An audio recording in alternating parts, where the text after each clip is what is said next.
오늘 또 김현정 대변인에게 대변인이시잖아요, 그죠? 네. 네, 안 여쭤볼 수가 없습니다. 왜 이진숙 후보자는 살지 못했고 강선우 후보자는 네, 지명 철회에서 제외가 됐을까요? 일단은 그 인사청문회 통해서 이제 제기된 의혹들에 대해서 후보들이 이제 성실하게 해명을 했고 그 해명이 제대로 되었느냐 안 되었느냐 의혹이 해소되었느냐에 대해서는 이제 국민의 눈높이에서 이제 판단을 하는 것이죠. 그래서 네. 그런 그 민심하고 또 여야 원내대표들까지 이제 회동을 해서 의견을 들은 다음에 대통령께서 이제 그런 결정을 좀 하신 것 같습니다. 그런데 이제 좀 추론해 보면 이진수 후보자 같은 경우에는 뭐 예를 들어 논문 표절이라든지 제자의 그 논문 가로채기라든지 또는 뭐 자녀 조기 유학 등에 대한 의혹들에 대해서 나름대로 해명이 된 것 같은데 오히려 유치원이라든지 초중등 관련된 그 교육에 대해서의 그런 전문성이 좀 부족했다라든지 AI 교과서라든지 뭐 이런 등등에 있어서 제대로 된 답변을 못해서 전문성이 부족하다는 지적을 받았었거든요. 네. 그런데 이제 이재명 정부의 인사 기조를 보면 능력을 가장 우선하잖아요. 능력 실용주의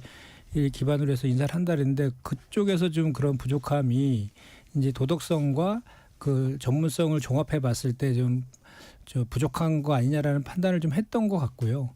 이제 강선우 후보자 같은 경우에는 이제 여러 가지 이제 논란들이 있는데 그 관련해서 소명을 지금 하고 있는 과정인데 그거에 대한 민심 같은 경우는 우리가 생각하는 것보다는 좋지는 않은 건 사실인데 그럼에도 네. 불구하고 또 이제 본인의 해명이나 이런 것들과 또 전문성이나 자질 면에서는 가족과 박사이기도 하고 또 그 분야에 있어서의 그 자질은 좀 충분하다라는 그것이 좀 작용하지 않았나 그렇게 생각을 합니다. 네. 이렇게 인사권자의 대통령의 부담을 안 주려면 보통 본인의 논란으로 지금 상당히 여야 간의 공방이 이루어지고 있으면 보통 후보자들은 자진 사퇴를 이야기를 많이 하거든요.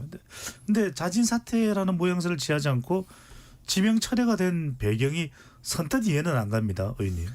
그거는 그 우상호 수석이 명확하게 그 해명을 했죠. 설명을 했어요. 그러니까 본인과 협의를 했고 본인이 그 지명 철회 방식으로 해달라고 해서 그 의견을 존중했다라고 했거든요. 그 네. 이유는 자진 사퇴를 하게 되면 자기가 문제가 있다라는 것을 본인이 인정하는 것이 되기 때문에 자진 사퇴가 아닌 임명 철회를 해달라 이렇게 요청을 했다는 것이고 그걸 받아들였다는 것입니다. 그래서 그리고 그 이유에 대해서는 아까 제가 쭉 앞에서 설명드렸듯이 전문성과 그 자질 그리고 이제 그 도덕성 이 관점에서 전체적으로 봤을 때 좀 후보로서 부족하지 않냐라고 해서 판단한 것이고 다만 방식만 지명 철회 방식이고 그거는 본인의 의사에 따른 것이다.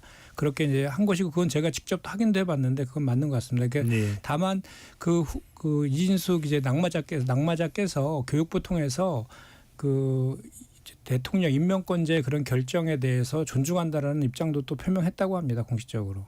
네. 네. 김영 대변인 왜 이 지금 논란이 될까요? 국민통합 비서관 인선을 놓고 대통령실에서는 잘못을 인정하고 사죄하고 있다고 설명을 했는데 지금 민주당 내부에서 상당히 이 반발이 거세게 올라오고 있습니다. 대통령실에서 왜 임명을 한 걸까요?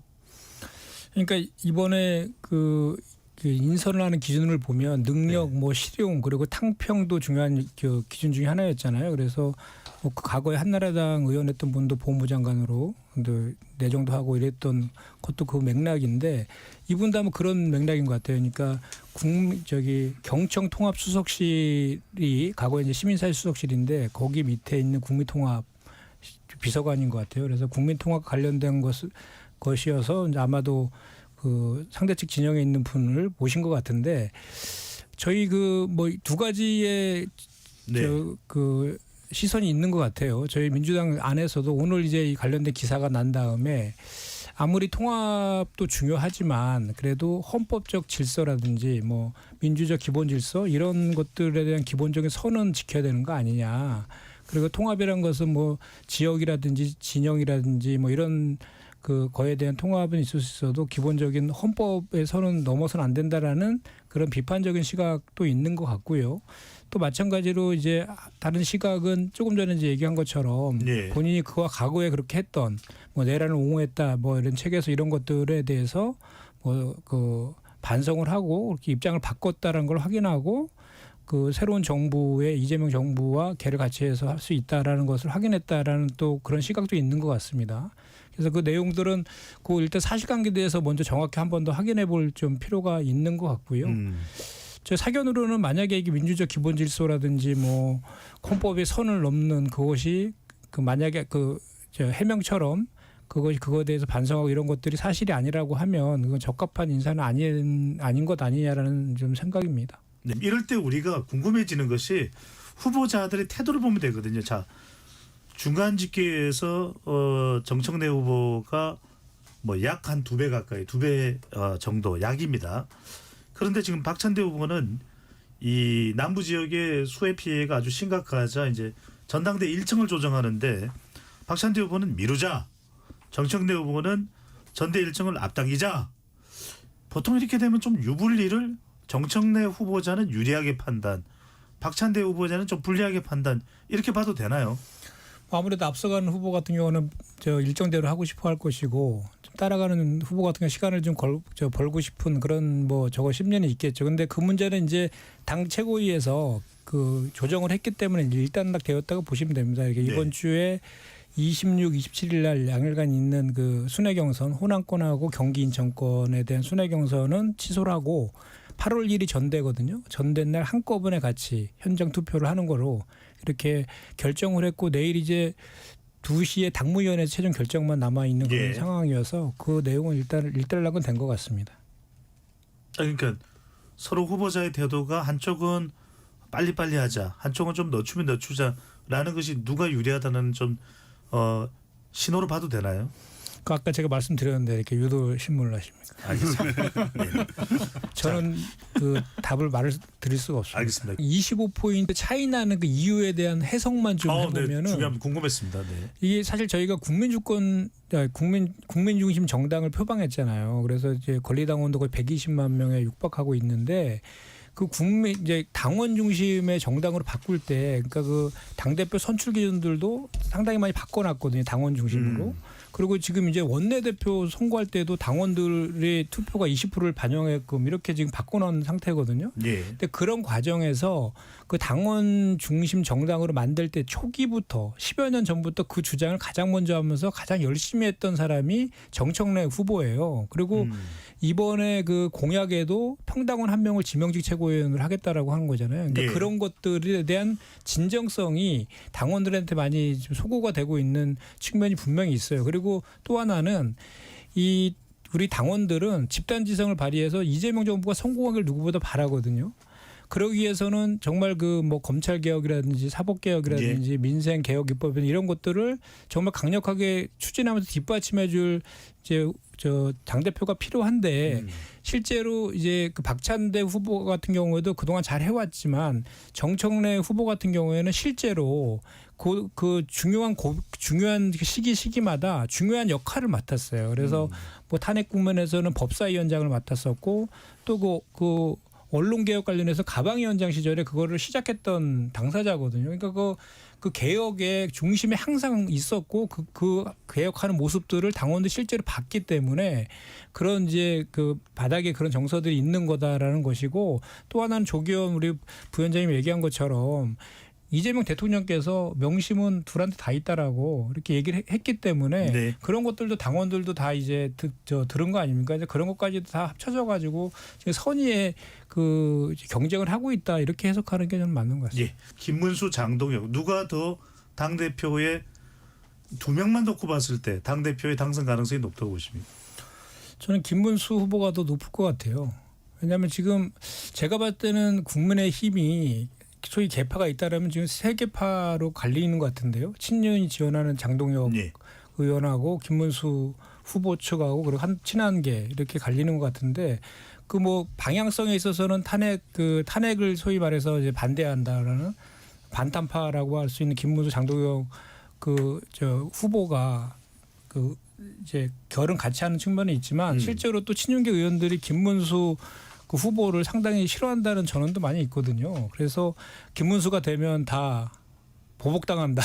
뭐 이런 정서들도 없잖아 있는 것 같아요. 그래서 있는 것 같은데 문제는 제가 봤을 때 이런 것 같습니다. 이 국민의힘이 조금 전에 이제 뭐 큰 틀에서 좀 작은 차이를 극복하자는 취지로 얘기를 한 것 같은데 그래도 최소한의 선은 있는 겁니다. 그래서 그 내란과 탄핵의 그 강은 기본적으로 건넌 상태에서 국민들에게 소구해야 된다고 저는 그렇게 생각하거든요. 그리고 이제 둘을 놨을 때 누가 더 유리하냐에 대한 판단의 근거는 지금 룰이 당원 80% 국민 여론조사 20%죠. 네. 그렇기 때문에 지금 강성 지지층에 대해서 그 전환길의 입당 뭐 그분들도 그 결을 같이 윤어게인 정당을 포방하면서 지금 얘기하고 있는 그 분들과의 결도 같이 하고 있는 거라서 강성 지지층이나 이런 측면을 봤을 때 그리고 또 대선 후보로서 41% 얻는 게 큰 자산이거든요. 그걸 무시할 수는 없거든요. 그렇기 때문에 그 둘에서는 당연히 김문수 후보가 한참 이길 것 같다는 생각이 듭니다. 알겠습니다. 굳이 뭐 소개를 할 사안인지는 모르겠습니다만 권성동 의원에 대해서 처벌을 받을 것이다 이렇게 또 이야기까지 하고 있어서 더 난감한 상황이 되고 있는데 김민정 의원은 어떻게 보시는지요? 아니 실제로 그 권성동 의원이 그 김건희 여사하고 건진법사하고 통일교와 연결돼서 정치자금 의혹의 핵심 당사자는 맞는 거잖아요. 그럼 그 의혹이 있고 그거에 대해서 그 뭐 최근에 그 특검팀에서 저기 통일교에 대한 3년치 회계 자료 예. 그거를 대고 확보해가지고 확보해서 확인해 보니까 해당 자금이 정치권이랑 청탁 등으로 흘러들어가는지 여부를 지금 확인하고 있다고 하고 그 의혹의 중심에 권성동 의원이 있는 건 분명한 사실이니까 그거에 대해서 사실 확인을 하는 것은 뭐 당연히 해야 되는 수준 아닙니까? 그리고 정치보복 그 프레임은 국민들한테는 전혀 통하지 않을 겁니다. 왜냐하면 이재명 대통령은 367회 압수수색 당했습니다. 367회 압수수색 당했고 정말로 그 당시에 우리 헌정사상 처음으로 당사 압수수색하고 뭐 국회 본청부터 해가지고 당사 압수수색할 때 국민의힘 의원들이 뭐라 그랬습니까? 죄 없으면 수사받으라고 했고 그 체포동의안 왔을 때에는 그 불체포 특권 을 포기하겠다는 서약서에 67명의 의원들이 서명까지 하셨어요. 그 안에 서명한 의원 중에 아마 포함되어 있을 겁니다. 그래서 제가 볼 때는 지금 이런 의혹들과 관련해서 그냥 이게 뭐 그냥 의혹 수준이 아니잖아요. 언론을 통해서 확인된 것만 하더라도 상당히 구체적이거든요. 이런 거에 대해서 오히려 수사를 하지 않으면 그게 오히려 봐주기 논란에 들어갈 수 있는 여지가 있는 것이죠. 그래서 당당하게 수사 받아야 된다고 저는 생각하고 오죽하면 홍준표 전 그 시장조차도 내부에서 그런 비판을 하겠습니까? 근데 그 정치인하고 그 목사님 관련된 건 좀 구분할 필요는 있는 것 같아요. 권성동 의원은 분명하게 피의자 10분이거든요. 피의자로 해서 이렇게 한 것이고 통일교가 집단적으로 당원 모집하는데 개입됐다라는 그 정황까지도 나와 있는 그런 상황이고 그 종교인과 관련해서는 우리 더불어민주당에서도 뭐 그렇다 해서 그 의혹이 있는데 그걸 수사하지 않을 수는 없는 것이니까 제대로 수사하되 그 종교라는 특수성이 있기 때문에 그런 것에 대해서는 좀 이렇게 과하지 않게 하는 방법을 하라는 논평도 저희가 내긴 했거든요. 오늘인가 나왔네요. 어제인가요? 예. 지난주에 어제인가 그저께 냈습니다. 네. 김민정 의원께 여쭤보겠습니다. 이런 국민의힘 상황인데 지금 전당대회에 나선 정청래 의원 또 박찬대 의원은 상당히 또 지금 국민의힘에서 몰아붙이고 있습니다. 박찬대 후보는 내란 정당에 대한 국고보조금을 싹둑 걷어들이자 이렇게 하고 있고 정청래 후보는 정당 해산 이야기를 하고 있는데 일종의 이제 지금 전당대회에서 더 지지자들에게 강한 이미지를 위한 전략인가요? 실제 그렇게 할 가능성이 매우 높습니까? 저는 그게 선명성 경쟁이라는 관점에서 얘기하는 분도 있지만 그거는 아닌 것 같아요. 제가 봤을 때는. 왜냐하면 지금 이 불법 계엄이랑 내란이라는 것이 헌정 질서를 아주 파괴하고 민주주의를 후퇴시키는 그런 중대한 내용이잖아요. 그런 그 내란범을 배출한 정당에 대해서 국고보조금을 반환한다든지 또는 정당 예산의 주체로서 그 국회까지 이렇게 포함시키는 것은 다시는 이런 헌정 질서를 유린하거나 민주주의를 후퇴시키는 거에 대해서는 단호하게 처벌한다라는 그런 차원에서 좀 필요한 측면이 있다라고 생각합니다. 그리고 우리 이재명 대통령 과거의 공직선거법 위반 관련해서 국민의힘에서도 우리 당의